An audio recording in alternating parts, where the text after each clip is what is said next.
I think in a way, Orson Scott Card saw the future because even now we don't need big burly men on the front lines. You're really just a bigger fucking target. I mean, all it takes is a nerd with an in and out milkshake to pilot a drone and take out a village. So that's why Ender can be a tiny little insignificant child physically. So far, we got past the exposition phase, which was roughly 60 pages. Not bad. It read exceptionally smooth, which made those 60 pages go by fast. Now he's slowly starting to like sprout those seeds of those plants that he's been. So there's some themes here, and my job as the reader is to change my pacing. Ender was not welcomed within the salamander army, but he met Petra, so he's allied with Petra of the salamanders. He likes all the launches of his launch, but they are insignificant in the hierarchy of things. So now he joins the rat army. Colonel Graff, the games have always been run fairly before, either random distribution of stars or symmetrical. Fairness is a wonderful attribute, Major Anderson. It has nothing to do with war. The game will be compromised. The comparative standings will become meaningless.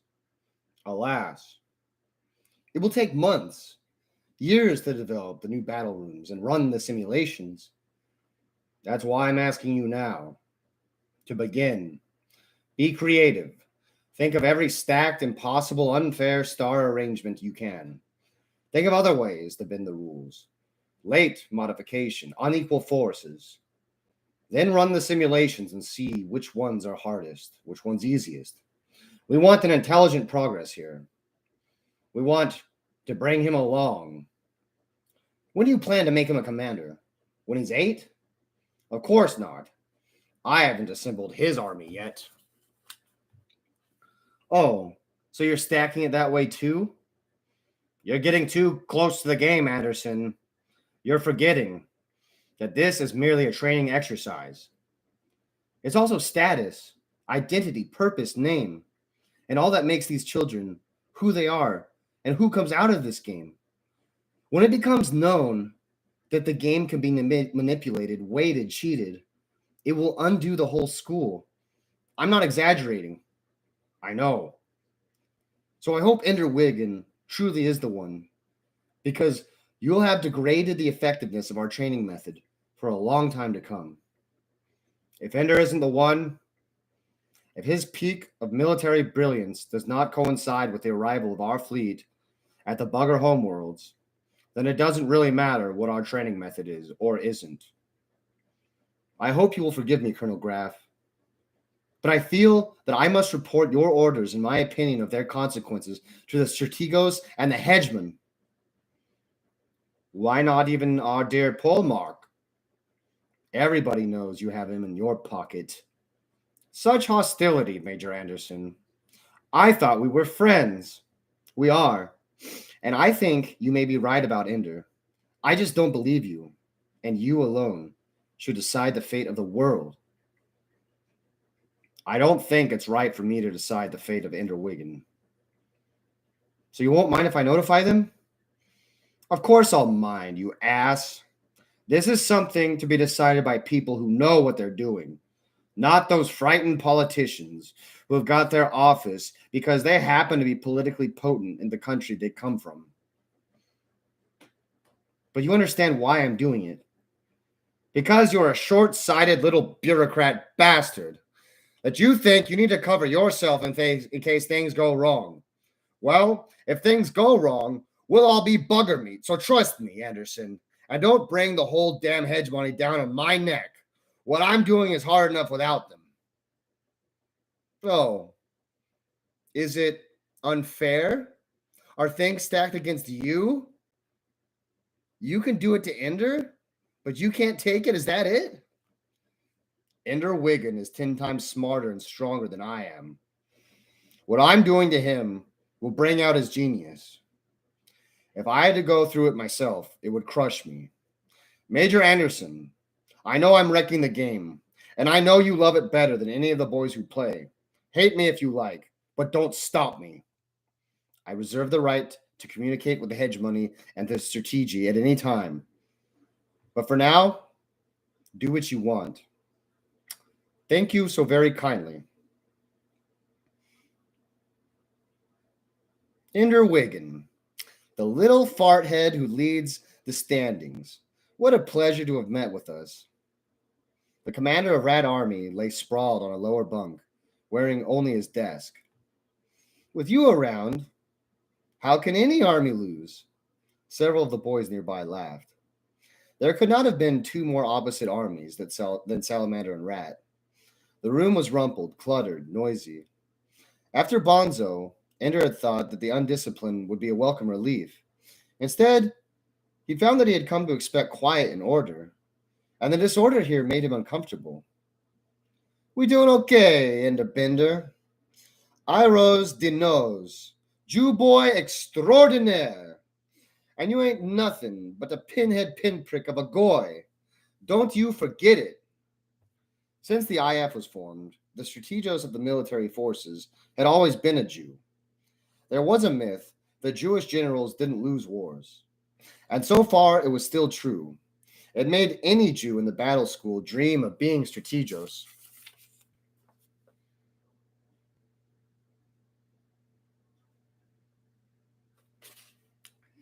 And conferred prestige to him at the start. It also caused resentment. Rat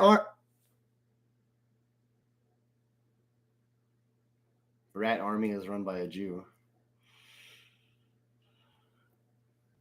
Rat Army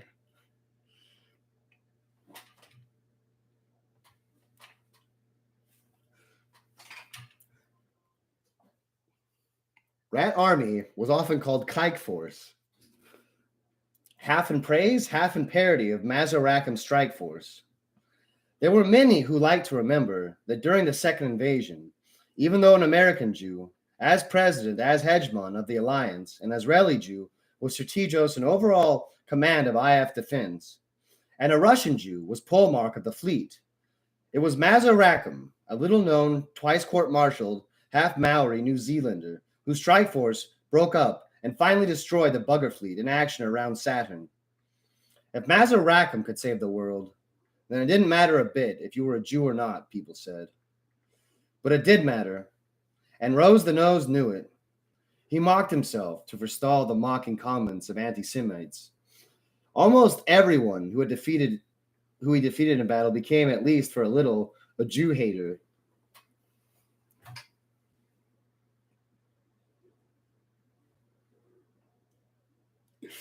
But he also made sure everyone knew what he was. His army was in second place, bucking for first. I took you on, Goy, because I didn't want people to think I only win because I got great soldiers. I want them to know that even with a little puke of a soldier like you, I could still win. We only got 3 rules here. Do what I tell you, and don't piss in the bed. Ender nodded. He knew Rose wanted him to ask what the third rule was, so he did. That was 3 rules. We don't do too good in math here. The message was clear. Winning is more important than anything. Your practice sessions with half-assed little launchies are over, Wiggin. Done. You're in a big boys army now. I'm putting you in Dink Mika's tomb. From now on, as far as you're concerned, Dink Mika is God. Then who are you? The personnel officer who hired God. Rose grinned. And you are forbidden to use your desk again until you've frozen 2 enemy soldiers in the same battle. This order is out of self-defense. I hear you're a genius programmer. I don't want you screwing around with my desk. Everybody erupted in laughter. It took Ender a moment to understand why. Rose had programmed his desk to display and animate a bigger-than-lifestyle picture of male genitals, which waggled back and forth as Rose held the desk on his naked lap. This is not the sort of command Bonzo would trade me to, thought Ender. How does a boy who spends his time like this win battles? Ender found Dink Meeker in the game room, not playing, just sitting and watching. A guy pointed you out, Ender said. I'm Ender Wiggin. I know, said Meeker. I'm in your tune. I know, he said. I'm pretty inexperienced. Dink looked up at him. Look, Wiggin, I know all this. Why do you think I asked Rose to get you for me? He had not been dumped. He had been picked up. He had been asked for. Meeker wanted him. Why? Asked Ender. I watched your practice sessions with the launchies. I think you show some promise. Bonzo is stupid, and I wanted you to get better training than Petra could give you. All she can do is shoot. I needed to learn that.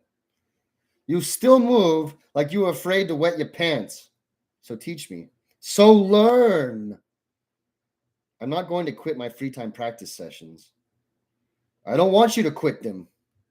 Rose the Nose does. Rose the Nose can't stop you.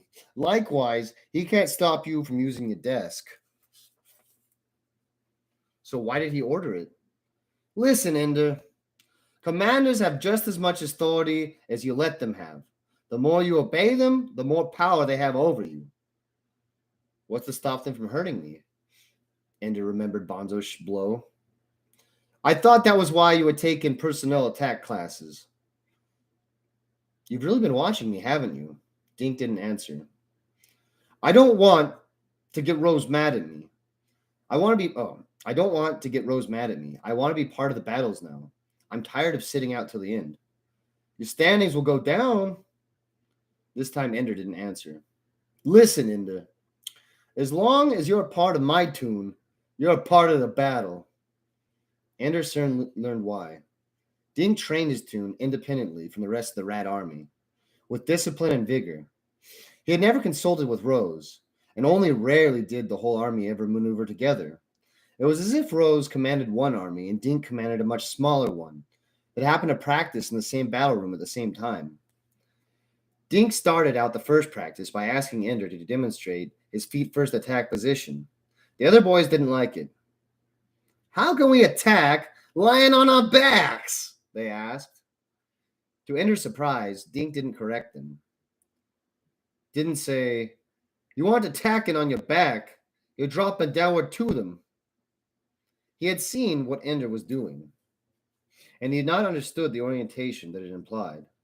It soon became clear to Ender that even though Dink was very, very good, his persistence in holding onto corridor gravity orientation instead of the enemy gate as downward was limiting to his thinking. They practiced attacking an enemy-held star.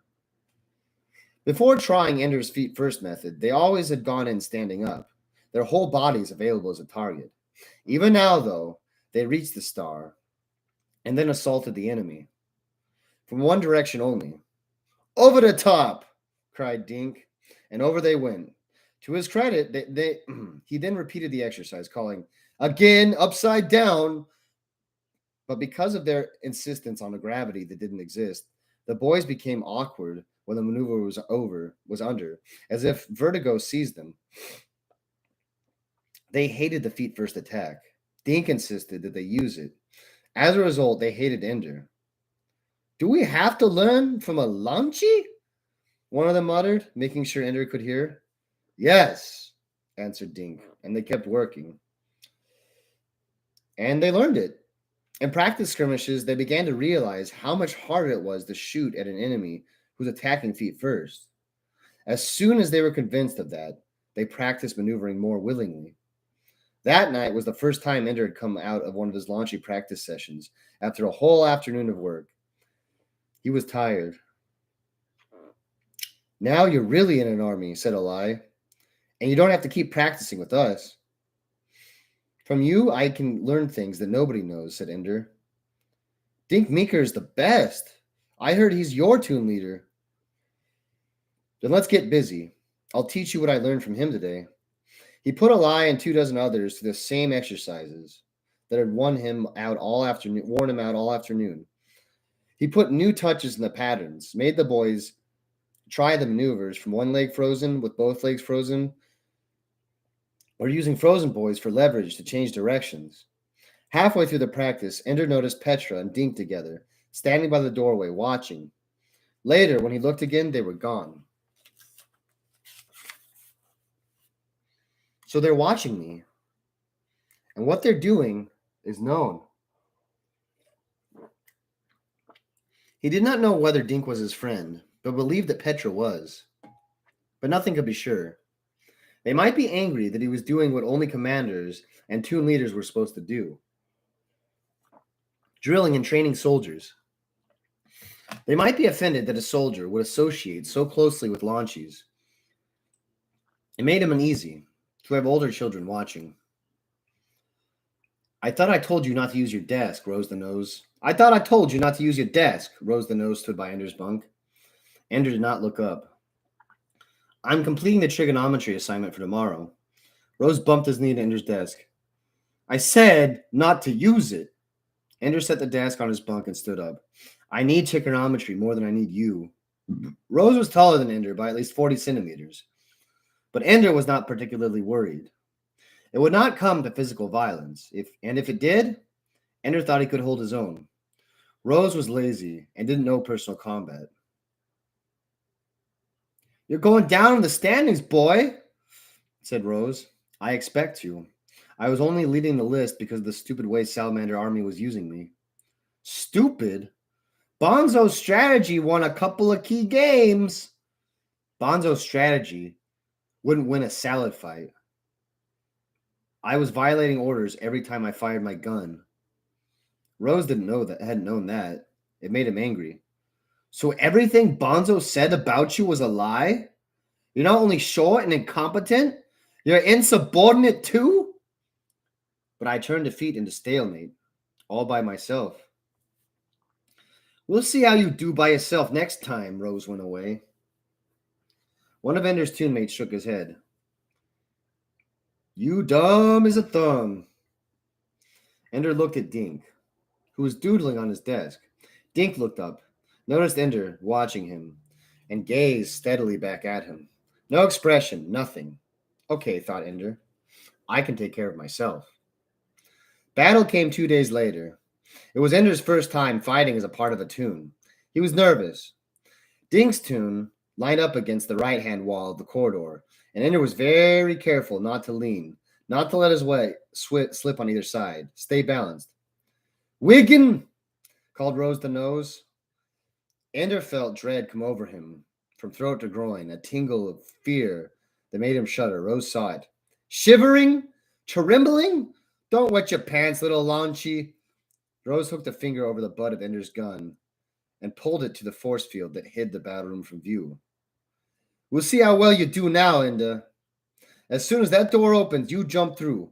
Go straight ahead to the enemy's door. Suicide. Pointless. Meaningless self-destruction. But he had to follow orders now. This was battle, not school.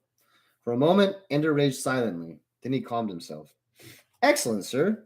The direction I fire my gun is the direction of their main contingent. Rose laughed.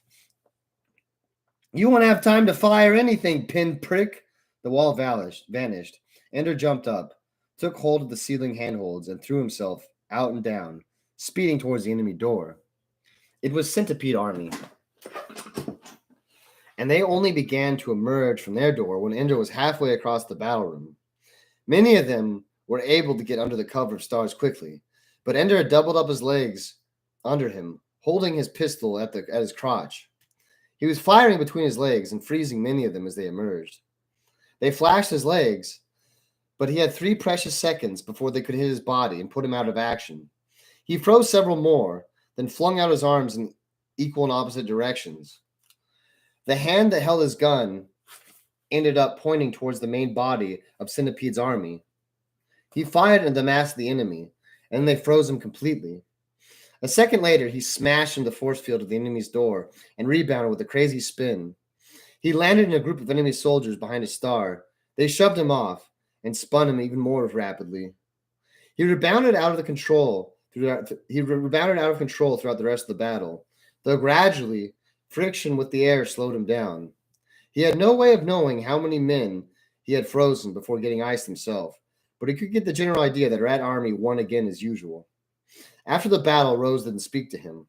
Ender was still first in the standings, since he had frozen 3, disabled 2, and damaged 7. There was no more talk about insubordination when Ender could use his desk. Rose stayed in his part of the barracks and left Ender alone. Dink Meeker began to practice instant emergence from the corridor. Ender's attack on the enemy, while they were still coming out of the door, had been devastating. If one man could do that much damage, think how much Jatoon can.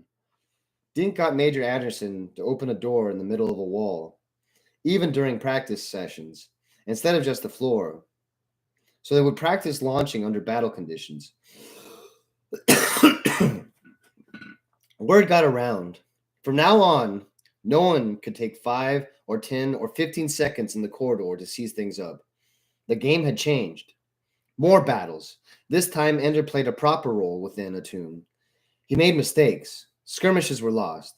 He dropped from first to second in the standings, then to fourth. Then he made fewer mistakes and began to feel confident within the framework of the tune. And when he went back up to third, then second, then first. After practice one afternoon, Ender stayed in the battle room. He had noticed Dink Meeker usually came late to dinner, but he had assumed it was for extra practice. Ender wasn't very hungry, but he wanted to see it was Dink. He wanted to see what it was Dink practiced when no one else could see. But Dink didn't practice. He stood near the door watching Ender. Ender stood across the room watching Dink. Neither spoke. It was plain Dink expected Ender to leave. It was just as plain that Ender was saying no. Dink turned his back to Ender, methodically took off his flash suit, and gently pushed off from the door. He drifted slowly toward the center of the room, very slowly, his body relaxing almost completely, so that his hands and arms seemed to be caught by almost non-existent air currents in the room. After the speed and tension of practice, the exhaustion, the alertness, it was restful just to watch him drift. He did it for 10 minutes or so before he reached another wall. Then he pushed off rather sharply, returned his flash suit, and pulled it on. Come on, he said to Ender. They went to the barracks. The room was empty, since all the boys were at dinner. Each went to his own bunk and changed into regular uniforms. Ender walked into Dink's bunk and waited for a moment till Dink was ready to go. Why did you wait? Wasn't hungry. Well, now you know why I'm not a commander. Ender wondered. Actually, they promoted me twice. I refused. Refused? The second time, they took away my old locker and bunk and desk, assigned me to a commander's cabin, and gave me an army. But I just stayed in the cabin until they gave in and put me back into someone else's army. Why? Because I won't let them do it to me. I can't believe you haven't seen it through all the crap yet, Ender, but I guess you're young. These other armies, they aren't the enemy. It's the teachers. They're the enemy. They get us to fight each other, to hate each other. The game is everything. Win, win, win. It amounts to nothing. We kill ourselves, go crazy trying to beat each other. And all the time, the old bastards are watching us, studying us, discovering our weak points, deciding whether we're good enough or not. Well, good enough for what? I was 6 years old when they brought me up here. What the hell do I know? They decided I was right for the program, but nobody ever asked me if the program was right for me. So why don't you go home?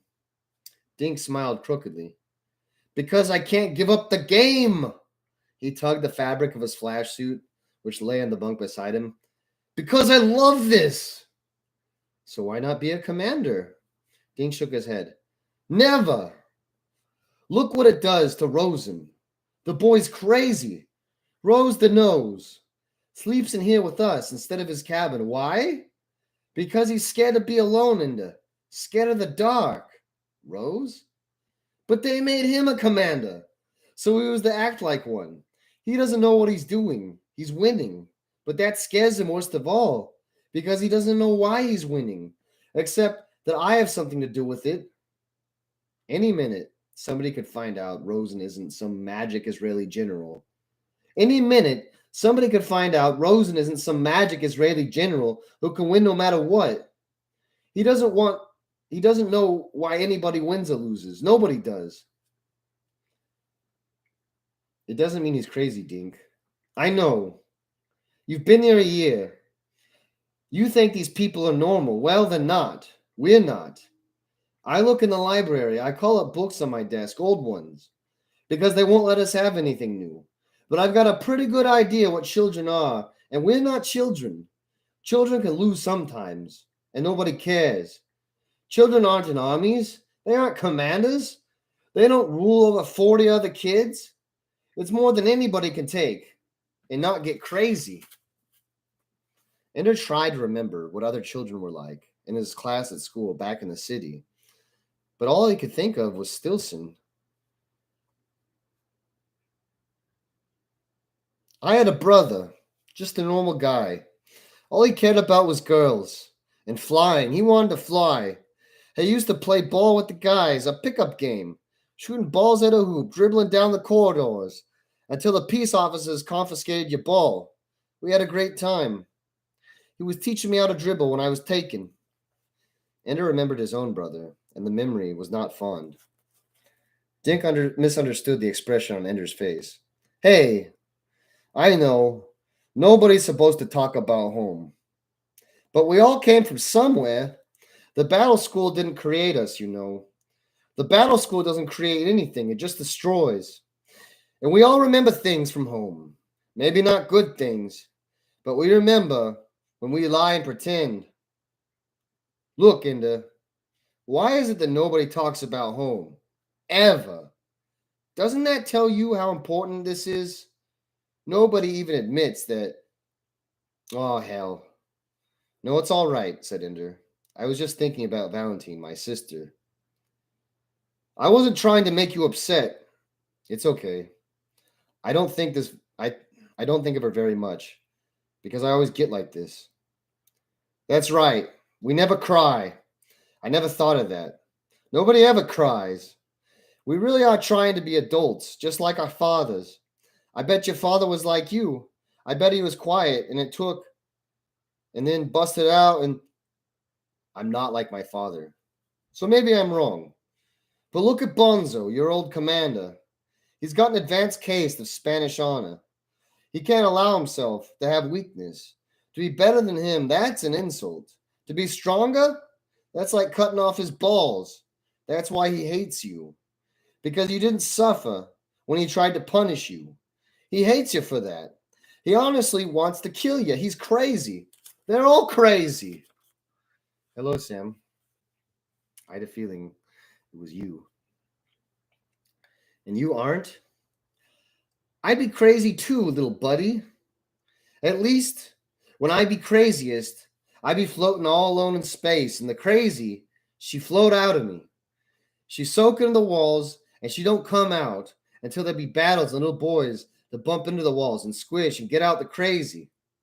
And her smiled. And you be crazy too, said Dink. Come on, let's go eat. Maybe you can be a commander and not be crazy.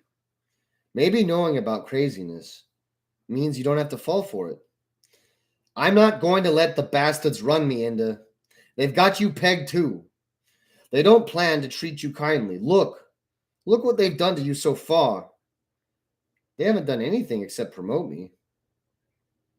And she make your life so easy, eh? Ender laughed and shook his head. So maybe you're right. They think they've got you on ice. Don't let them. But that's what I came for, Ender said. For them to make me into a tool to save the world. I can't believe you still believe that. Believe what? The bugger menace, save the world. Listen, Ender. If the buggers were coming back to get us, they'd be here. They aren't invading again. We beat them and they're gone. But the videos, all from the first and second invasions. Your grandparents weren't born yet when Mesorakam wiped them out. You watch. It's all fake. There is no war. And they're just screwing around with us. But why? Because as long as people are afraid of the buggers, the IF can stay in power. And as long as the IF is in power, certain countries can keep their hedge money. But keep watching the vids, Ender. People will catch you. Well, people will catch on to this game pretty soon. And there'll be a civil war to end all wars. That's the menace, Ender, not the buggers. And in that war, when it comes, you and I won't be friends because you're American, just like our dear teachers, and I am not. They went to the mess hall and ate, talking about other things. But Ender could not stop thinking about what Dink had said. The battle school was so enclosed, the game so important in the minds of the children, that Ender had forgotten that there was a world outside. Spanish honor, civil war, politics. The battle school was a very small place. But Ender did not reach Dink's conclusions. The buggers were real. The threat was real. The IF controlled a lot of things, but it didn't control the videos and the nets. Not where Ender had grown up. And Dink's home in the Netherlands, with 3 generations under Russian hedge money, perhaps it was all controlled. But Ender knew that lies could not last that long in America, so he believed. Believed. But the seed of doubt was there, and it stayed. And every now and then sent out a little root. It changed everything. To have that seed growing, it made Ender listen more carefully to what people meant instead of what they said. It made him wise.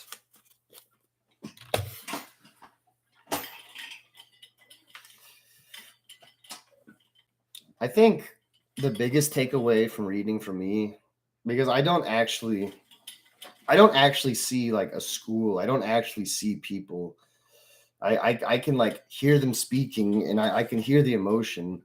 But the biggest takeaway in reading for me is later when I'm remembering it, because the way it all plays out, like remembering reading to me, it's like remembering a memory. And so, I found that like even at work, when I read when I read that one time for like 2 hours, it's almost like vicariousness. It's almost like being there, remembering Petra, remembering shooting, remembering the fights that didn't happen. And so that part's pretty cool.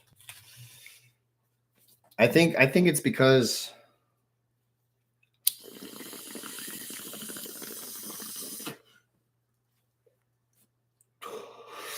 of how it's written.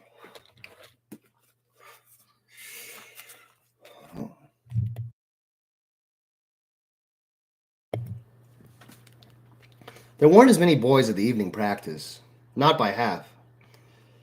"Where's Bernard?" asked Ender. Eli grinned. Shin closed his eyes and assumed a look of blissful meditation. "Haven't you heard?" said another boy, a launchy from a younger group. "Word's out that any launchy who comes from your practice sessions won't ever amount to anything in anybody's army. Word's out that the commanders don't want any soldiers who've been damaged by your training." Ender nodded. "But the way I brain it," said the launchy, "I be the best soldier I can, and any commander worth a damn, he'll take me, eh?" "Eh," said Ender with finality. They went on with practice. About a half an hour into it, when they were practicing throwing off collisions with frozen soldiers, several commanders in different uniforms came in. They ostentatiously took down names. "Hey," shouted Eli, "make sure you spell my name right." The next night, there were even fewer boys. Now Ender was hearing the stories. Little launchies getting slapped around in the bathrooms, or having accidents in the mess hall and the game room, or getting their files trashed by other boys who had broken the primitive security system that guarded the launchies' desks. "No practice tonight," said Ender. "The hell there's not," said Eli. "Give it a few days. I don't want any of the little kids getting hurt. But if you stop, even one night, they'll figure it works and do this kind of thing. Just like if you'd ever back down to Bernard when he was being a swine." "Besides," said Shin, "we aren't scared and we don't care. So you owe it to us to go on. We need the practice, and so do you. Ender remembered what Dink had said. The game was trivial compared to the whole world. Why should anybody give every night to this life of this stupid, stupid game? We don't accomplish very much anyways, Ender said. He started to leave. Eli stopped him. They scare you too? They slap you in the bathrooms? Stick your head in the pisser? Somebody got a gun in your bung? No, said Ender. Are you still my friend? Asked Eli more quietly. Yes. Then I am still your friend, Ender. And I stay here, and I will practice with you. The other boys came again, but fewer of them were commanders. Most were members of a couple armies. Ender recognized salamander uniforms, even a couple of rats. They didn't take names this time. Instead, they mocked and shouted and ridiculed as the launchies tried to master difficult skills with untrained muscles. It began to get a few of the boys. Listen to me, Ender said to the other boys. Remember the words. If you ever want to make your enemy crazy, shout that kind of stuff to them. It makes them do dumb things, to be mad. But we don't get mad. Shin took the idea to heart, and after each jib from the other boys, he got a group of 4 launchies to recite the words loudly 5 or 6 times. When they started singing the taunts like nursery rhymes, some of the older boys launched themselves from the wall and came down for a fight. Their flash suits were designed for wars with harmless light, but they offered little protection and seriously hampered movement if it came to hand-to-hand fighting in null O. Half of the boys were flashed anyways and couldn't fight, but the stiffness of their suits made them potentially useful. Ender quickly ordered his launchies to gather in one corner of the room. The older boys laughed at them even more, and some who had waited by the wall came forward to join in the attack, seeing Ender's group in retreat. Ender and Eli decided to throw a frozen soldier in the face of an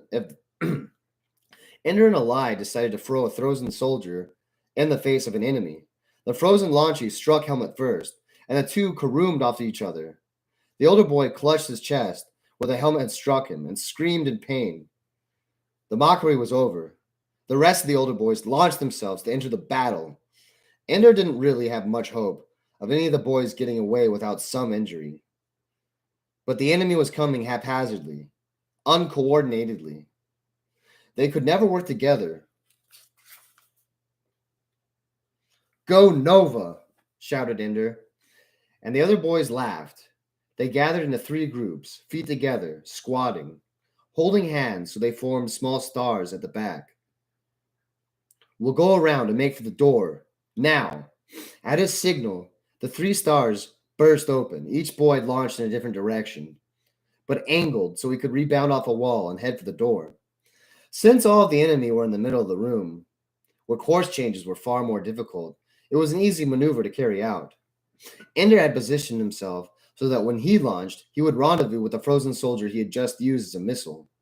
The boy wasn't frozen now. He had let Ender catch him and whirl him around and send him toward the door. Unfortunately, the necessary result of the action was for Ender to head in the opposite direction and at a reduced speed. Alone of all his soldiers, he was drifting fairly slowly at the end of the battle room where the other boys were gathered. He shifted himself so he could see that all his soldiers were safely gathered at the far wall.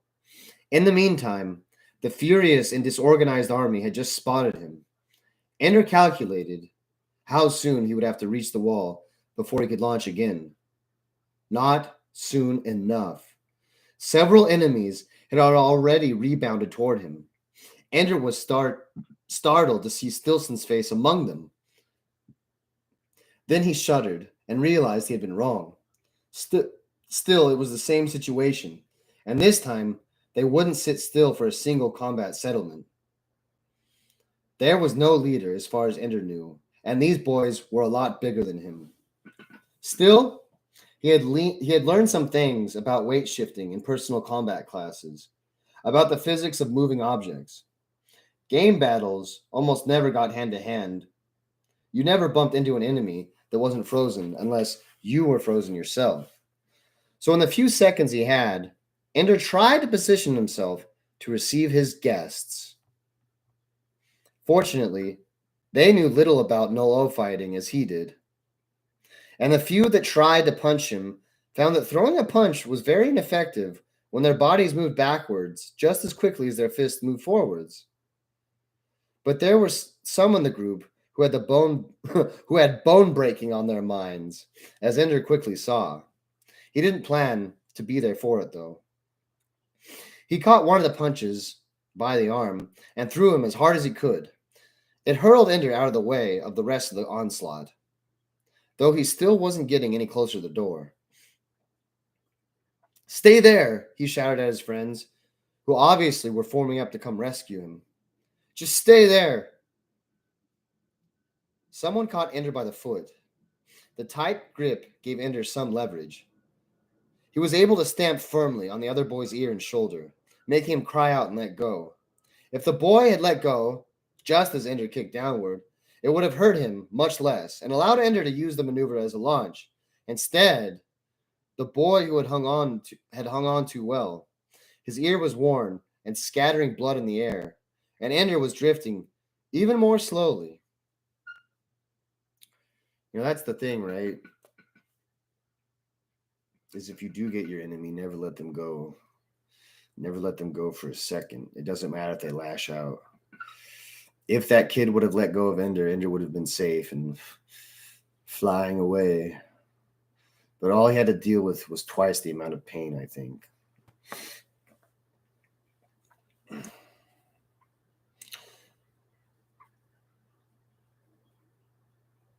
I'm doing it again, thought Ender. I'm hurting people, again, just to save myself.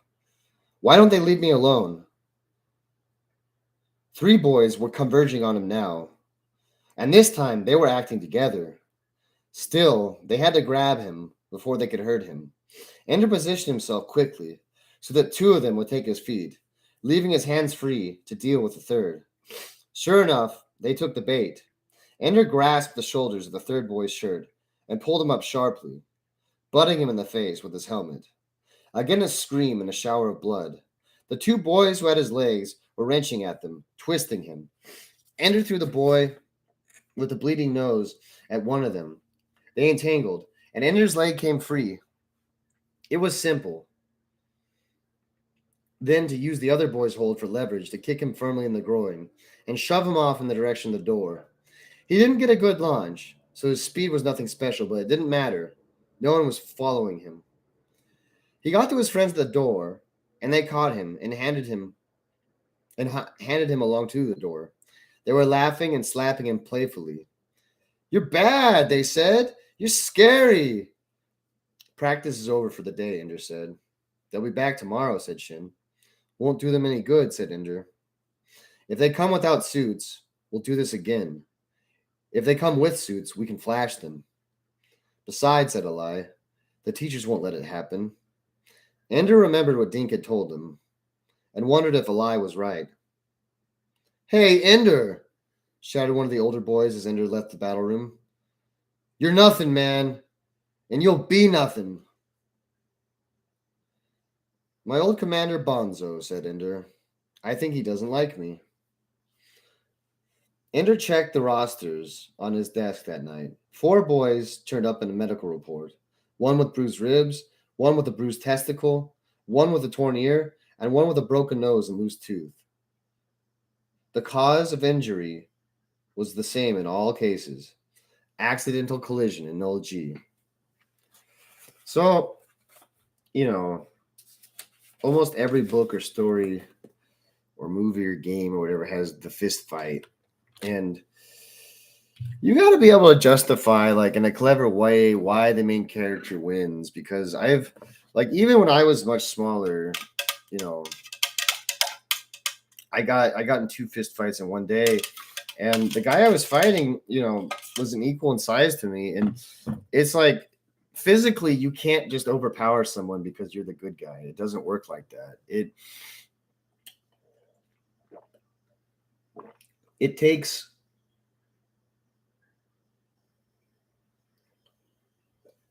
it takes gumption, I think. That's why like the John Wick movies are pretty good, even though like it's a lot of normie nonsense. What he does, it just doesn't seem like, I don't know. But I am more than satisfied with Orson Scott Card.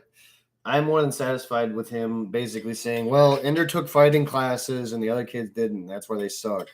And but the reason why they didn't is because their battles and shit never came down to hand-to-hand combat, like he said. So now there's another device which is basically just Deus Ex Machina, and that's just having some like random event happen. But that's never too fun. That's never too fun. The writer needs to make it seem fair, okay? Because if it doesn't seem fair, if it didn't seem like Ender was at least in danger there, I mean, I guess it's Ender, and he's already won a couple of fist fights, so you already know he's gonna win. But in any case, it's better to have the stakes like very, very clearly laid out, okay? Like what I like about a lot of what's going on here is it's more or less easy to understand. All right, they go into this room, which is probably like a cube, and there's like obstacles in the room, and they like float around and shoot each other and shit. It's like laser tag, but with no gravity. And every time they get shot, like if they get shot in the arm, their arm will freeze. If they get shot in the body, that's game over. And it's easy to understand. It's easy to comprehend. And in fact, I would say that the war room or the battle room, that's the whole takeaway of this book. I wish I could go there, but I'm not. They wouldn't allow me around. They wouldn't allow me in the battle room. I'm far too old, unfortunately. Far too old. They would say, "What are you doing on the station? You're going to jail, sir."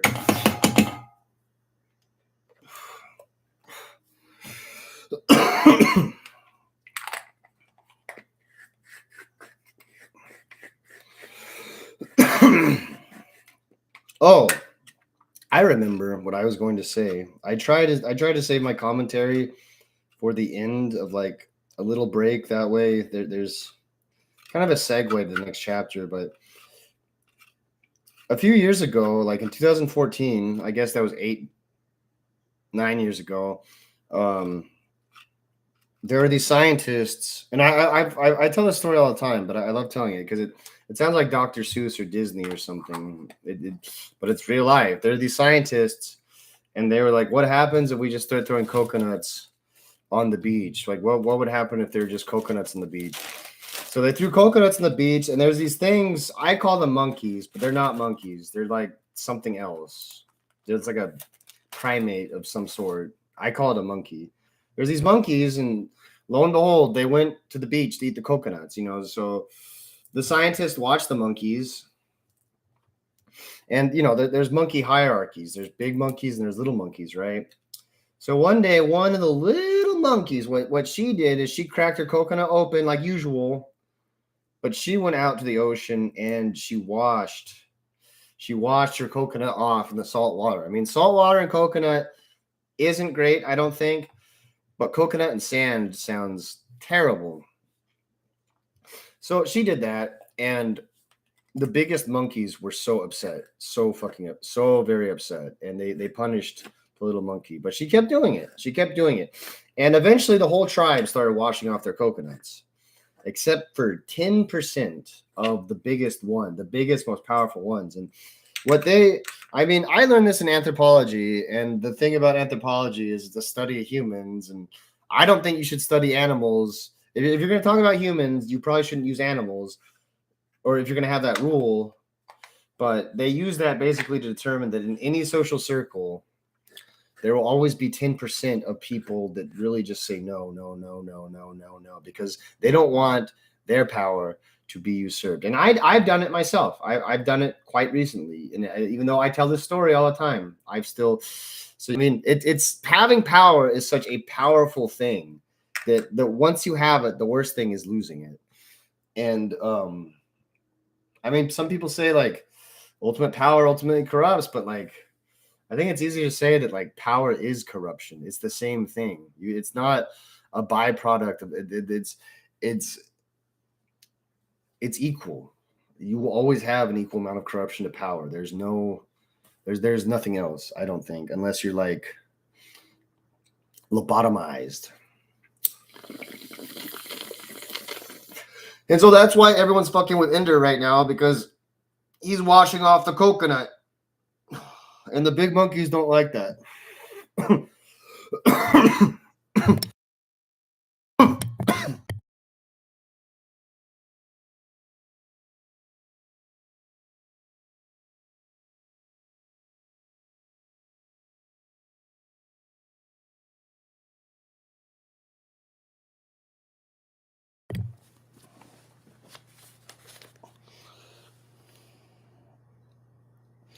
If the teachers were allowing that to turn up on the official report, accidental collision in Null G, it was obvious they didn't intend to punish anyone for the nasty little skirmish in the battle room. Aren't they going to do anything? Don't they care what goes on in the school? Since he was back to the barracks earlier than usual, Ender called up the fantasy game on his desk. It had been a while since he had last used it, long enough that it didn't start him where he'd left off. Instead, he began by the giant's corpse. Only now, it was hardly identifiable as a corpse at all. Instead, you stood off a ways and studied it. The body eroded into a hill, entwined with grass and vines. Only the crest of the giant's face was still visible, and it was white bone, like limestone, protruding from a discouraged, withering mountain. Ender did not look forward to fighting with the wolf children again. But to his surprise, they weren't there. Perhaps killed once, they were gone forever. It made him a little sad. He made his way down the underground, through the tunnels, to the cliff ledge overlooking the beautiful forest. Again, he threw himself down, and again a cloud caught him and carried him to the castle turret room. The snake began to unweave itself from the rug again. Only this time, Ender did not hesitate. He stepped on the head of the snake and crushed it under his foot. It writhed and twisted under him, and in response, he twisted and ground it deeper into the stone floor. Finally, it was still. Ender picked it up, shook it, until it unwove itself, and the pattern on the rug was gone. Then, still dragging the snake behind him, he began to look for a way out. Instead, he found a mirror, and in the mirror, he saw a face that he easily recognized. It was Peter, with blood dripping down his chin, and a snake's tail protruding from a corner of his mouth.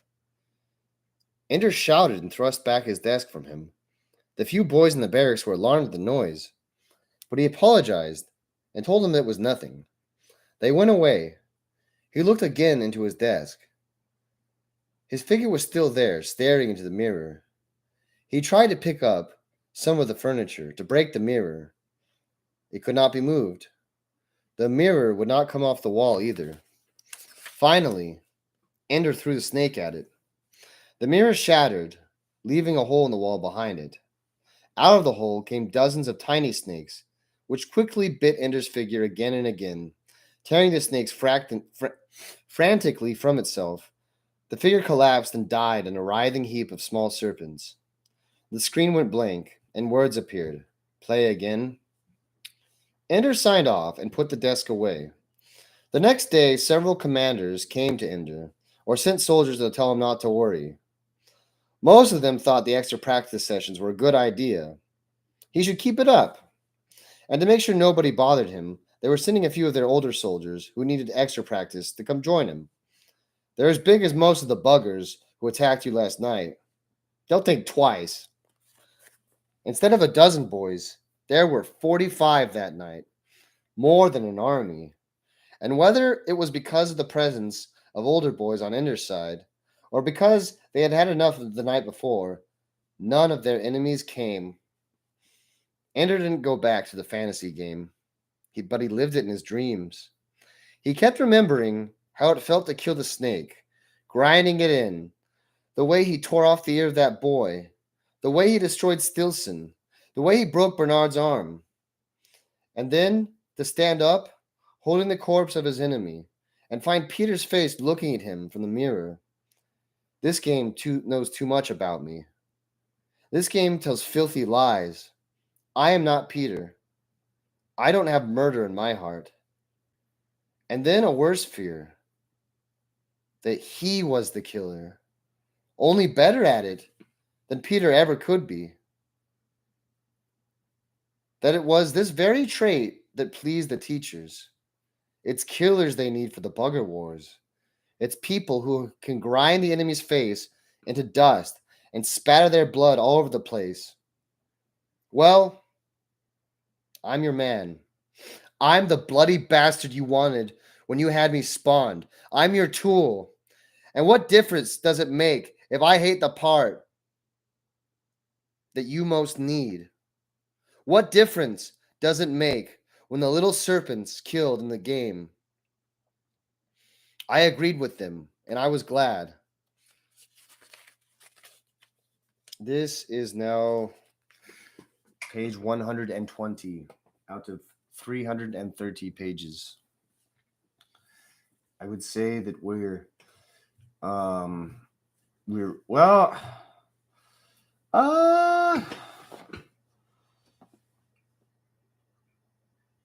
mean, I don't know. He does a good job of having all these little like rising actions. Like this is how the book's been going pretty much the whole time. He's doing a pretty good job, because instead of me being preoccupied with the whole bigger picture, like, oh, come on, let's get this done with, it's all his little trials. I didn't call you in here to waste time. How the hell did the computer do that? Yeah, that's what I want to know. That's what I want to know, actually. I don't know. How could it pick up a picture of Ender's brother and put it into the graphics of this Fairyland routine? Colonel Graff, I wasn't there when it was programmed. All I know is that the computer's never taken to anyone like this before. Fairyland was strange enough, but this isn't Fairyland anymore. It's beyond the end of the world. I know the names of the places. I just don't know what they mean. Fairyland was programmed in. It's mentioned in a few other places, but nothing talks about the end of the world. We don't have any experience with it. I don't like having the computers screw around with Ender's mind in that way. Peter Wiggin is the most potent person in this life, except maybe his sister Valentine. And the mind game is designed to help shape them. Help them find worlds they can be comfortable in. You don't get it, do you, Major Imbu? I don't want Ender being comfortable with the end of the world. Our business here is not to be comfortable with the end of the world. The end of the world in the game isn't necessarily the end of humanity in the Bugger Wars. It has a private meaning to Ender. Good. What meaning? I don't know, sir. I'm not the kid. Ask him. Major Imbu, I'm asking you. There could be 1,000 meanings. Try one. You've been isolating the boy. Maybe he's wishing for the end of this world, the battle school. Or maybe it's about the end of the world he grew up in as a little boy, his home coming there. Or maybe it's his way of coping with having broken up so many other kids here. Ender's a sensitive kid, you know, and he's done some pretty bad things to people's bodies. He might be wishing for the end of that world. Or none of the above? The mind game is a relationship between the child and the computer. Together they create stories. The stories are true in the sense that they reflect the reality of the child's life. That's all I know. And I'll tell you what I know, Major Imbu. That picture of Ender Wiggin was not one that could have been taken from our files here at the school. We have nothing on him, electronically or otherwise, since Ender came here. And that picture is more recent. It's only been a year and a half, sir. How much can the boy change? He's wearing his hair completely different now. I got a recent photograph from my landslide and compared. The only way the computer here in the battle school could have got that picture would be by requisitioning it from a landside computer, and not even one connected with the IF. That makes requisitionary powers. We can't just go into Guilford County, North Carolina, and pluck a picture out of school files. Did anyone at the school authorize getting this? You don't understand, sir. Our battle computer is only part of the IF network. If we want a picture, we have to get a requisition. But if the mind game program determines that picture is necessary, it can just take it. Not just every day, only when it's for the child's own good. Okay, it's for his good. But why? His brother is dangerous. His brother was rejected for this program because he's one of the most ruthless and unreliable human beings we've ever laid hands on. Why is he so important to Ender? Why, after all, this time? Honestly, sir, I don't know. And the mind game program is actually designed so that it can't tell us. It may not know itself, actually. This is uncharted territory. You mean the computer's making this up as it goes along? You might put it that way. Well, that does make me feel a bit better. I thought I was the only one. Valentine celebrated Ender's 8th birthday alone in the wooded backyard of their new home in Greensboro. She scraped a patch of ground bare with pine needles and leaves, and there scratching his name with a twig. Then she made a small teepee of twigs and needles and lit a small fire. It made smoke that interwove with the branches. No letters ever come home, and as far as they knew, their own letters never reached him. When he was first taken, father and mother sat at the table and keyed in long letters to him every few nights. Soon, though, it was once a week, and when no answers came, once a month. Now it had been 2 years since he went, and there were no letters, none at all, and no remembrance on his birthday. He is dead, she thought bitterly, because we have forgotten him. But Valentine had not forgotten him. She had not let her parents know, and above all, never hinted to Peter how often she thought of Ender, and how often she wrote him letters, and that she knew he would not answer. And when mother and father had announced to them that they were leaving the city to move to North Carolina, of all places, Valentine knew that they never expected to see Ender again. They were leaving the only place he knew where to find them. How would Ender find them here, among the trees, under its changeable and heavy sky? He had lived deep in corridors all his life, and if he was still at the battle school, there was less of nature there. What would he make of this? Valentine knew why they had moved here. It was for Peter, so that living among trees and small animals, so that nature, in as raw a form as mother and father could conceive of it, might have a softening influence on their strange and frightening son. In a way, it had. Peter took to it right away. Long walks in the open, cutting through woods and out in the open country, going sometimes for a whole day, with only a sandwich or two sharing space in his desk and his pack, with only a small pocket knife in his pocket. But Valentine knew. She had seen a squirrel half-skinned, spiked by its little hands and feet with twigs and pushed in the dirt. She pictured Peter trapping it, staking it, then carefully parting and peeling back the skin without breaking into the abdomen, watching the muscles twist and ripple. How long had it taken the squirrel to die? And all the while, Peter had sat nearby, leaning against the tree, or perhaps the squirrel had nested, playing with his desk, where the squirrel's life seeped away. At first, she was horrified and nearly threw up dinner, watching how Peter so vigorously talked and how he was so cheerful. But later, she thought about it and realized that perhaps for Peter, it was a kind of magic, like her little fires, a sacrifice that somehow stilled the dark gods that hunted for his soul. Better to torture little squirrels than other children. Peter has always been a husbandman of pain, planting it, nurturing it, devouring it greedily when it was ripe.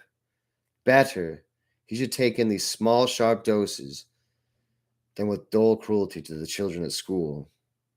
A model student, said the teachers. I wish we had 100 others like him in the school. Studies all the time, turns on his work on turns his work in all.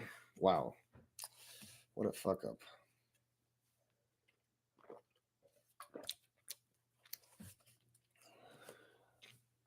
A model student, said his teachers. I wish we had 100 others in the school just like him. Studies all the time, turns in all his work on time. He loves to learn. But Valentine knew it was a fraud. Peter loved to learn, all right, but the teachers hadn't taught him anything ever. He did his learning through his desk at home, tapping into libraries and databases, studying and thinking, and above all else, talking to Valentine. Yet, at school, he acted as though he were excited about the puerile lessons of the day.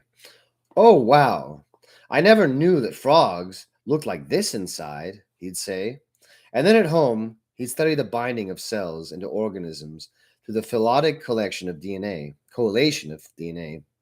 Peter was a master of flattery, and all his teachers bought it. Still, it was good. Peter never fought anyone, never bullied, got along well with everyone. It was a new Peter. Everyone believed it. Father and mother said. So often it made Valentine want to scream at them. It isn't the new Peter, it's the old Peter, only smarter. How smart? Smarter than you, father. Smarter than you, mother. Smarter than anyone else you've ever met, but not smarter than me. I've been deciding, said Peter, whether to kill you or what. Valentine leaned against the trunk of the pine tree, her little fire smoldering ashes. I love you too, Peter. It would be so easy. You always take these stupid fires. It's just a matter of knocking you out and burning you up. You're such a firebug. I've been thinking of castrating you in your sleep. No, you haven't. You only think of things like that when I'm with you. I bring out the best in you. No, Valentine, I decided not to kill you. I've decided that you're going to help me. I am? A few years ago, Valentine would have been terrified at Peter's threats. Now, though, she was not so afraid. Not that she doubted he was capable of killing her. She couldn't think of anything else so terrible that she didn't believe Peter might do. She also knew, though, that Peter was not insane, not in the sense he wasn't in control of himself. He was in better control of himself than anyone else she knew, except perhaps herself. Peter could only delay any desire as long as he needed, as long as he could conceal any emotion. And so Valentine knew that he would never hurt her in a fit of rage. He would only do it if the advantages outweighed the risks, and they did not. In a way, she actually preferred Peter to other people because of this. He always acted out of intelligent self-interest. And so, to keep herself safe, all she had to do was make sure it was more in Peter's interest to keep her alive than to have her dead. Valentine, things are coming to a head. I've been tracking troop movements in Russia. What are we talking about? The world, Val. You know, Russia, big empire, the Second Warsaw Pact, rulers of Eurasia from the Netherlands to Pakistan. They don't publish their troop movements, Peter. Of course not, but they do publish their passenger and freight train schedules. I've had my desk analyzing those schedules and figuring out when the second troop trains are moving over the same tracks. Done it backwards over the past 3 years. In the last 6 months, they've stepped up. They're getting ready for war. Land war. But what about the League? What about the buggers? Valentine didn't know what Peter was getting at. All he often discussed were were world events. He used her to test his ideas, to refine them in the process. She also refined her own thinking. She found that while she rarely agreed with Peter about what the world ought to be, they rarely disagreed about what the world actually was. They had become quite deft at sifting accurate information out of stories of the hopelessly ignorant, gullible news writers, the news herd, as Peter called them. The Polemarch is Russian, isn't he? And he knows what's happening with the fleet. Either they've found out the buggers aren't a threat after all, or we're about to have a big battle. One way or another, the bugger war is about to be over. They're getting ready for after the war. If they're moving troops, it must be under the direction of the Strategos. That's all internal, within the Warsaw Pact. This was troubling. The facade of peace and cooperation had been undisturbed almost since the bugger wars began. What Peter had detected was a fundamental shift in the world order. She had a mental picture, as clear as memory, of the way the world had been before the buggers forced peace upon them. So it's back to the way it was before. A few changes. The shields make it so nobody bothers us with nuclear weapons anymore. We have to kill each other, thousands at a time, instead of millions. Peter grinned. Val, it was bound to happen. Right now, there's a vast international fleet and army in existence, with North American hegemony. When the bugger wars are over, all that power will vanish, because it's all built on fear of the buggers. And suddenly, we'll look around and discover that all the old alliances are gone, dead and gone, except one, the Warsaw Pact. And it'll be the dollar against 5 million lasers. We'll have the asteroid belt, but they'll have Earth. And you run out of raisins and celery so fast out there without Earth. What disturbed Valentine the most of all was that Peter did not seem at all worried. Peter, why do I get the idea you are thinking of this as a golden opportunity for Peter Wiggin? For both of us, Val? Peter, you're 12 years old. I'm 10. They have a word for people our age. They call us children and treat us like mice. But we don't think like children, do we, Val? We don't talk like other children. And above all, we don't write like other children. For a discussion that began with death threats, Peter, we've strayed from the topic, I think. Still, Valentine found herself getting excited. Writing was something Val did better than Peter. They both knew it. Peter had even named it once, when he said that he could always see what other people hated most about themselves and bully them, while Val could always see what other people liked most about themselves and flatter them. It was a cynical way of putting it, but it was true. Valentine could persuade others to her point of view. She could convince them that they wanted what she wanted them to want. Peter, on the other hand, could only make them fear what he wanted them to fear. When he first pointed this out to Val, she resented it. She had wanted to believe she was good at persuading people because she was right, not because she was clever. But no matter how much she told herself, she didn't ever want to exploit people the way Peter did. She enjoyed knowing what she could. In her way, she enjoyed what she could. And not just control what they did, she could control in a way what they wanted to do. She was ashamed that she took pleasure in this power, and yet she found herself using it sometimes to get teachers to do what she wanted and other students, to get mother and father to see things her way. Sometimes she was able to persuade even Peter. The most frightening thing of all that she could understand was knowing Peter, empathizing with him well enough to get inside him that way. There was more Peter in her than she could bear to admit, though sometimes she dared to think about it anyway. This is what she thought as Peter spoke. You dream of power, Peter, but in my own way, I am more powerful than you. I've been studying history, said Peter. I've been learning things about patterns in human behavior. There are times when the world is rearranging itself, And at times like that, the right words can change the world. Think what Pericles did in Athens. Yes, he managed to wreck Athens twice. Pericles,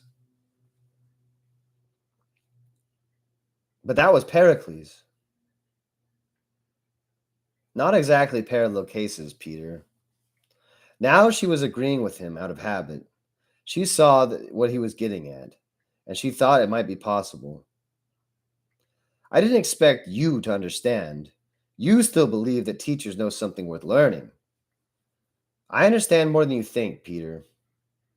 So you see yourself as a Bismarck? I see myself as knowing how to insert ideas into public into public mind. Haven't you ever thought of a phrase, Val? A clever thing to say it, and then 2 weeks or a month later you hear some adult saying it to another adult, both of them strangers? Or you see it on a video or pick it up on the net. I always figured I heard it before and only thought I was making it up. You were wrong. There are maybe 2 or 3 thousand people in the world as smart as us, little sister. Most of them are making a living somewhere, teaching the poor bastards or doing research. Precious few of them are actually in positions of power. I guess we're the lucky few. Funny as a one-legged rabbit, Val. Of course, there are no doubt several in the woods, hopping in neat little circles. Valentine laughed at the gruesome image and hated herself for thinking it was funny. Val, we can say the words that everyone else will be saying 2 weeks later. We can do that. We don't have to wait until we're grown up and safely put in some career. Peter, you're 12. Not on the nets, I'm not. On the nets, I name myself anything. And so can you. On the nets, we are clearly identified as students, and we can't even get into real discussions except in audience mode, which means we can't say anything anyways. I have a plan. You always do. She pretended nonchalance, but she listened eagerly. We can get on the nets as full-fledged adults with whatever net names we want to adopt, if Father gets us onto his citizens' access. Why would he do that? We already have student access. What did you tell him? I need citizens' access so I can take over the world? No, Val. I won't tell him anything. You'll tell him you're worried about me, how I'm trying so very hard to do well at school. But you know it's driving me crazy because I can never talk to anybody intelligent. Everybody always talks down to me because I'm young, and I never get to converse with my peers. You can prove that the stress is getting to me. There's even evidence. Valentine thought of the squirrel corpse in the woods and realized that even that discovery was part of Peter's plan, or at least he made it a part of his plan after it happened. So you get him to authorize us to share his citizens' access, to adopt our own identities there, to conceal who we are so people will give us the intellectual respect we deserve. Valentine could challenge him on ideas, but never on things like this. What should she could not say, what makes you think you deserve respect? She had read about Adolf Hitler. She wondered what he was like at the age of 12. Not this smart, not like Peter that way, but craving honor, probably. And what would it have meant to the world if in childhood he had been trampled in a thresher or killed by a horse? Val, Peter said, I know what you think of me. I'm not a nice person, you think. Valentine threw a pine needle at him. An arrow through your heart. I've been planning to come talk to you for a long time, but I kept being afraid. She put a pine needle in her mouth and blew it at him. It dropped straight down, almost. Another failed launch. Why was he pretending to be weak? Val, I was afraid you wouldn't believe me, that you wouldn't believe I could do it. Peter, I believe you could do anything and probably will. But I was even more afraid that you'd believe me and try to stop me. Come on, threaten to kill me again, Peter? Did he actually believe she could be fooled by the nice and humble kid act? So I've got a sick sense of humor. I'm sorry. You know I was teasing. I need your help. You're just what the world needs. A 12-year-old to solve all your problems. It's not my fault I'm 12 right now. And it's not my fault that right now, when the opportunity is open, right now is the time when I can shape events. The world is always a democracy in a flux of events. And the man with the best voice will win. Everybody thinks Hitler got the power because of his armies, because they were willing to kill. And that's partly true, because the real world power is always built on the threat of death and dishonor. But mostly, he got the power on words, on the right words, at the right time. I was just thinking of comparing you to him. I don't hate Jews, Val. I don't want to destroy anybody. And I don't want war either. I want the world to hold together. Is that so bad? I don't want us to go back to the old way. Have you read about the old wars? Yes. We can go back to that again, or worse. We could find ourselves locked into the Warsaw Pact. Now there's a cheerful thought. Peter, we're children. Don't you understand that? We're going to school. We're growing up. But even as she resisted, she wanted him to persuade her.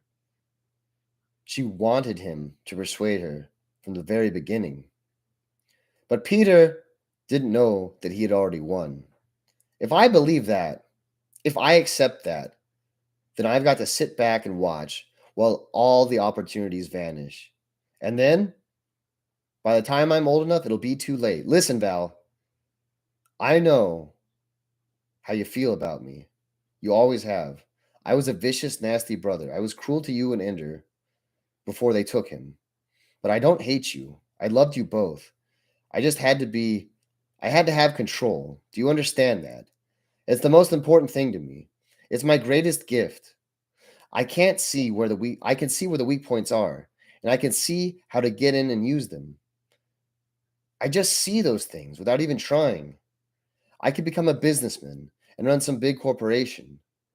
I'd scramble and maneuver until I was at the top of everything. And you know what I would have? Nothing. I'm going to rule, Val. I'm going to have control of something. But I want it to be something worth ruling.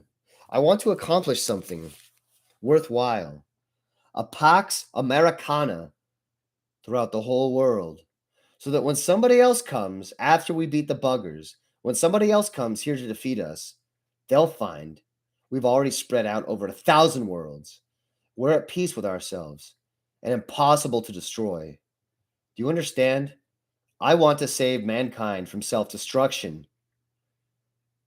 She had never heard him speak with such sincerity. With no hint of mockery, no trace of a lie in his voice. He was getting better at this. Or he was actually touching on the truth. So a 12-year-old boy and his kid sister are going to save the world. How old was Alexander? I'm not going to do it overnight. I'm just going to start now. You'll help me. I don't believe you did to those squirrels was part of an act. I think you did it because you love to do it. Suddenly Peter wept in his hands. Val assumed he was pretending. But then she wondered. It was possible, wasn't it, that he loved her? And that in this time of terrifying opportunity, he was willing to weaken himself before her in order to win her love. He's manipulating me, she thought. But that doesn't mean he isn't insincere. His cheeks were wet when he took his hands away, his eyes rimmed in red. I know, he said. I know. It's what I'm most afraid of. That I really am a monster. I don't want to be a killer. I just can't help it. She had never seen him show such weakness. You're so clever, Peter. You saved your weakness so you could use it to move me now. And yet it did move her. Because if it were true, even partly true, then Peter was not a monster. So she could satisfy her Peter-like love of power without fear of becoming monstrous herself. She knew Peter was calculating even now, but she believed that under the calculations, he was telling the truth. It had been hidden layers deep, but he had probed her until he found her trust. Val, if you don't help me, I know what I'll become. But if you're there, my partner in everything, you can keep me from becoming like that, like the bad ones. She nodded. You're only pretending to share power with me, she thought. But in fact, I'll have power over you, even though you don't know it. I'll help you.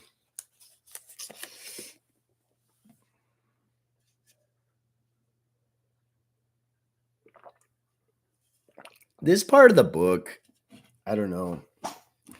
It seems, I'm not gonna say forced, because if Ender's a badass, then it would stand to reason that every one of his siblings were also badasses as well. And things don't exist in the vacuum. But I almost this part to me feels like very reminiscent of a Marvel post-credit scene, like. And then reading the other books, that's essentially my takeaway from these parts is the setup for the sequel. This is okay. I mean, the thing about Peter is I certainly see a lot of myself in him. I'm horrified to admit.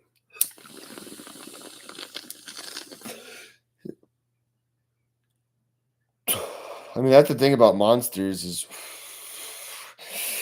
I don't think anyone's really evil.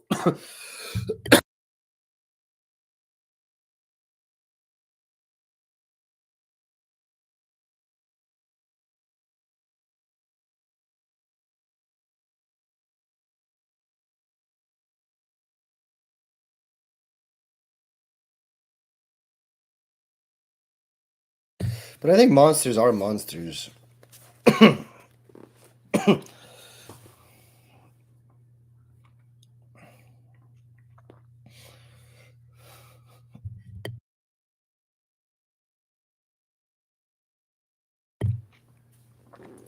As soon as Father got them both into a citizen's access, they began testing the waters. They stayed away from the nets that required the use of a real name. That wasn't hard because real names only had to do with money. They didn't need money. They needed respect, and that they could earn. With false names on the right nets, they could be anybody: old men, middle aged women, anybody, as long as they were careful about the way they wrote. All that anybody could see were their words, their ideas. Every citizen started equal on the nets. They used throwaway names with their early efforts, not the identities that Peter planned to make famous and influential. Of course, they were not invited to take part in the great national and international political forums. They could only be audiences there until they were invited or elected to take part. But they signed on and watched, reading some of the essays published by the great names, witnessing the debates that played across their desks. And in the lesser conferences, where the common people commented about the great debates, they began to insert their comments. At first, Peter insisted that they had been deliberately inflammatory. We can't learn our style of writing. We can't learn how our style of writing is working unless we get responses. And if we're bland, no one will ever answer. They were not bland, and people answered. The responses that got posted on the public nets were vinegar. The responses that were sent as mail for Peter and Valentine to read privately were poisonous. But they did learn what attributes of their writing were seized up upon as childish and immature, and they got better. When Peter was satisfied that they knew how to sound as an adult, he killed the old identities when they began to prepare to attract real attention. We have to seem completely separate. We'll write about different things at different times. We'll never refer to each other. You'll mostly work on the West Coast nets, and I'll mostly work in the South. Regional issues too. So do your homework. They did their homework.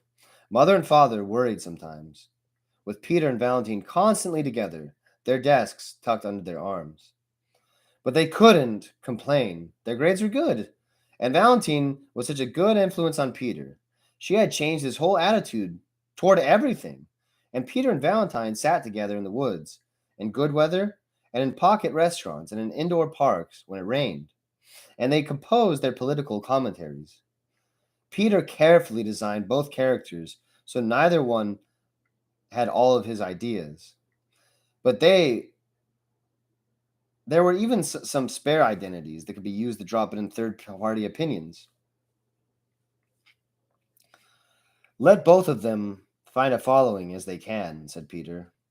Once, tired of writing and rewriting until Peter was satisfied, Val despaired and said, Write yourself then.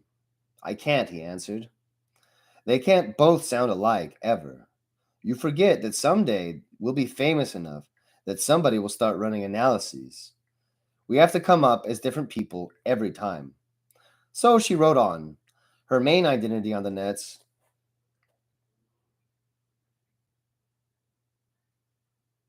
was Dee. Peter chose the name. He called himself Locke. They were oblivious pseudonyms, but that was part of the plan. With any luck, they'll start trying to guess who we are. We'll get famous. If we get famous enough, the government can always get access and find out who we really are. Then perhaps we'll be too entrenched to suffer much loss. People might be shocked that Dee and Locke are two kids, but they'll already be used to listening to us. They had been composing debates for their characters. Valentine would prepare an opening statement, and Peter would invite a throwaway name to answer that. His answer would be intelligent, and the debate would be lively. Lots of clever and invective and good political rhetoric. Valentine had a knack for alliteration that made her phrases memorable. Then they would enter the debate into the network, separated by a reasonable amount of time, as if they were actually making them appear on the spot. Sometimes a few other netters would interpose comments, but Peter and Val would usually ignore them or change their own comments slightly to accommodate what had been said. Peter took careful note of all their most memorable phrases, and then did searches from time to time to find those phrases cropping up in other places. Not all of them did, but most of them were repeated here and there, and some of them even showed up in the major debates on the prestige nets. We're being read, Peter said. The ideas are seeping out. The phrases, anyway. Look, that's just the measure. Look, we're having some influence. Nobody quotes us by name. But they're discussing the points we raise. We're helping set the agenda. We're getting there. Should we try to get into the main debates? No. We'll wait until they ask us. They had been doing it only 7 months when one of the West Coast nets sent Dee a message. An offer for a weekly column and a pretty good news net. I can't do a weekly column, Valentine said. I don't even have a monthly period yet. The two aren't related, Peter said. They are to me. I'm still a kid. Tell them yes. But since you prefer not to have your true identity revealed, you want them to pay you in network time, a new access code to their corporate identity. So when the government traces me, you'll just be a person who can sign in through CalNet. Father citizen's access doesn't get involved. What I can't figure out is why they wanted D before Locke. Talent rises to the top. As a game, it was fun, but Valentine didn't like some of the positions Peter made D take. D began to develop as a fairly paranoid anti-Russian writer. It bothered her because Peter was the one who knew how to exploit fear in his writing. She had to keep coming to him for ideas on how to do it. Meanwhile, his Locke followed her moderate, empathic strategies. It made sense in a way. By having her write D, it also had made some, it also it meant he also had some empathy, just as Locke could play on others' fears. But the main effect was to keep her inextricably tied to Peter. She couldn't go off and use D for her own purposes. she wouldn't know how to use him. Still, it worked both ways. He couldn't write Locke without her. Or could he? I thought the idea was to unify the world. If we write this like you say I should, Peter, I'm pretty much calling for war to break up the Warsaw Pact. Not war, just open nets and prohibition of interception. Free flow of information. Compliance with the league rules, for heaven's sake. Without meaning to, Valentine started walking. My goodness.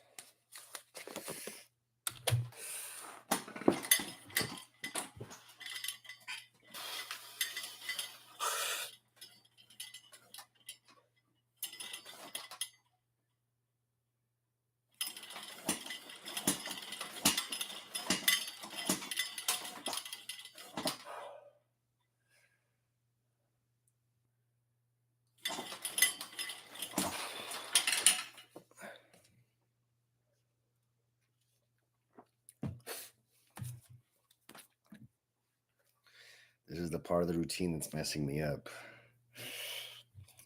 I'm fighting a mind war of discipline. A mind war of discipline.